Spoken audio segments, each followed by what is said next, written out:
हरे कृष्ण कृष्ण कृष्ण हरे हरे, हरे राम राम राम हरे हरे।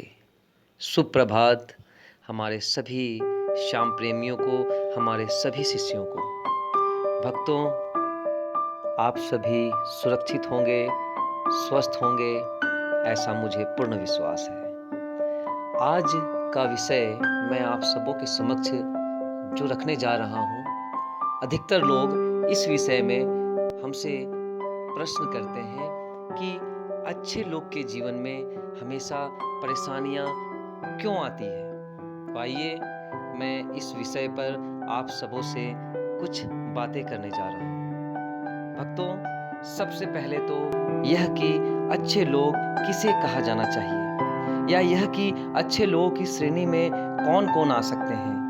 मानवीय धरातल पर आकर सोचे तो इस संसार में रहते हुए वास्तव में अच्छे और बुरे की कोई परिभाषा ही नहीं है। वस्तुतः जो है वे हैं परिस्थितियां जन्य मानवीय व्यवहार। इन मानवीय व्यवहारों के लिए भी कई कारक जिम्मेदार होते हैं, जैसे तत्काल हालात, अपनी सोच, सक्रियता और सक्षमता। अमूनम जिस भाव में अच्छा होना आंका जाता है वह है दयालुता का स्वभाव। दयालु लोग प्रायः लोगों के काम आते हैं, लेकिन अधिकांश समय उन्हें अपने संदर्भ में इसका सकारात्मक परिणाम नहीं मिलता, या ज़्यादातर समय हालात उनके विपरीत होते हैं। आखिर इसकी वजह क्या है? क्या यह उनकी किस्मत होती है, या उनकी ही सोच या स्वभाव की कोई गलती? मनोवैज्ञानिक धरातल पर विश्लेषण करें तो ये 3 कारक इसकी मुख्य वजह हैं, जो मैं आप सबों के समक्ष रखने जा रहा हूँ। सबसे पहले, दूसरों के लिए जीना, दूसरों की खुशी में खुश होना। भक्तों, दयालु स्वभाव के लोग दूसरों की मदद के लिए हमेशा तत्पर रहते हैं। इन्हें खुद के लिए कुछ करने से ज़्यादा दूसरों के लिए कुछ करने में खुशी मिलती है। यही वजह होती है कि जहाँ ज़रूरत पड़ने पर ये हर किसी के काम आते हैं, वही इनके एक खास बात यह होती है कि किसी की मदद करने के लिए ये अपनी ज़रूरतों को दरकिनार करने से भी पीछे नहीं हटते। पर इनके दुख का कारण यह नहीं होता, बल्कि सामने वाले का स्वार्थी रवैया होता है। वास्तव में देखें तो अपनी सीमाओं से बढ़कर और अपनी परेशानियों को किनारे रखकर किसी की मदद करना ही इनके लिए दुख का कारण बन जाता है। ऐसे व्यक्तियों के लिए लोग यह मानकर चलते हैं कि ये हर वक्त उनके साथ ही होंगे और खुद से पहले उनके बारे में सोचेंगे। उनसे मदद की चाह रखने वाले लोग भले ही इनके लिए कुछ ना करें, लेकिन इनसे कभी भी ना नहीं सुनना चाहते। एक कहावत है, करने की 100 शिकायत, ना करने की 1 शिकायत। यही इन दयालु लोगों के साथ भी होता है। जब कभी किसी हालात में पड़कर ये सामने वाले को गलती से भी कुछ करने के लिए ना कह दें या परिस्थितिवश मदद ना कर पाएं, तो सामने वाले व्यक्ति के मन में यह बात आ जाती है कि अब ये उनके काम नहीं आएंगे।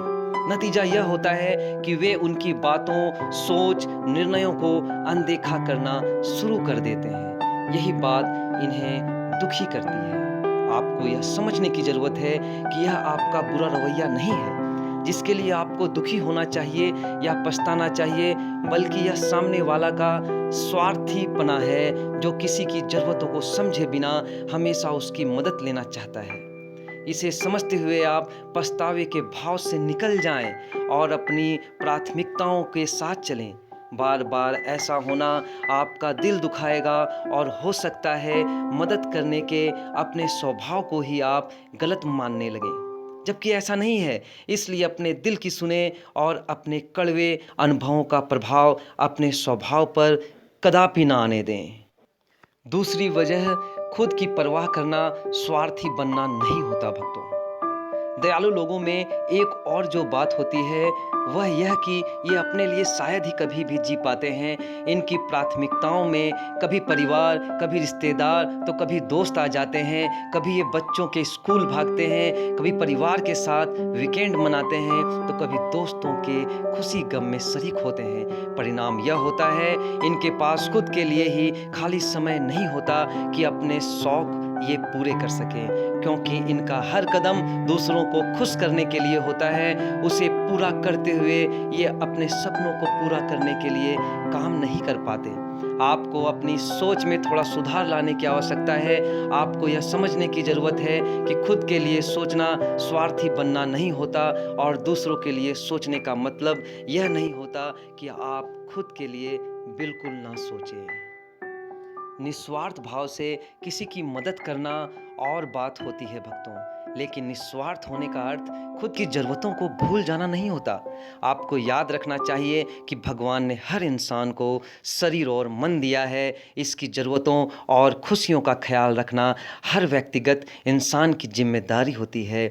अपनी इस जिम्मेदारी को पूरा करना गलती नहीं हो सकती।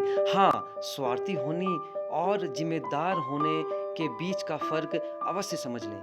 कभी ऐसा नहीं होना चाहिए कि अपना हित साधने के लिए किसी अन्य का बुरा किया जाए, या समर्थ होते हुए भी ज़रूरत में किसी के काम ना आए तो यह स्वार्थ ही कहलाएगा। तीसरी सबसे बड़ी वजह होती है भक्तों, उम्मीद करना। तीसरी और एक बहुत ज़रूरी चीज़ जो है वह है उम्मीद रखना। आपने किसी की मदद इसलिए नहीं की कि ताकि वह बदले में आपकी भी मदद करे, या आपको सम्मान दे, या आपके बारे में सोचे। आपका दिल और दिमाग ऐसा करना सही मानता है, इसलिए आपने वह किया। फिर अगर बाद में आपके उस काम को पहचान या सम्मान नहीं मिला तो आपको दुखी होना होता है, और आप दुखी हो जाते हैं। अगर ऐसा है तो यह दिखाता है कि उन कामों के बदले आप भी कोई इच्छा रख रहे हैं, और यही इस जगह आपके दुख का कारण बन जाती है। आपको यह समझने की ज़रूरत है कि सक्षम होते हुए किसी के लिए कुछ करना, यहाँ तक कि अगर आपने अपने विवेक के साथ किसी के लिए कोई त्याग किया तो वह भी आपने अपना नैतिक कर्तव्य और इंसानी धर्म पूरा किया है। संभव है भविष्य में आपको इसका पुरस्कार ऊपर वाला जरूर देगा, लेकिन इसके लिए आपको किसी अच्छे परिणाम की उम्मीद नहीं रखनी चाहिए। गीता में भगवान श्री कृष्ण ने कहा है कि याद करो, कर्म करो, फल की चिंता मत करो। यह वह रहा है जिसे हर हाल में आपको दुखी नहीं होने देगा। भक्तों, मैंने अब तक आपको जितनी बातें कही हैं उसे आप अगर अपने जीवन में सही तरीके से उतारेंगे तो मुझे पूर्ण विश्वास है कि आपके मन में जो भी प्रश्न उठ रहे हैं उसका आपको जवाब मिल जाएगा। अंत में मैं अपने सभी भक्तों से विदा लेना चाहूँगा। पुनः आप सबों के समक्ष और भी अच्छी अच्छी बातें लेकर मैं आने का प्रयास करूँगा। सभी भक्तों को जय श्री राधे कृष्णा।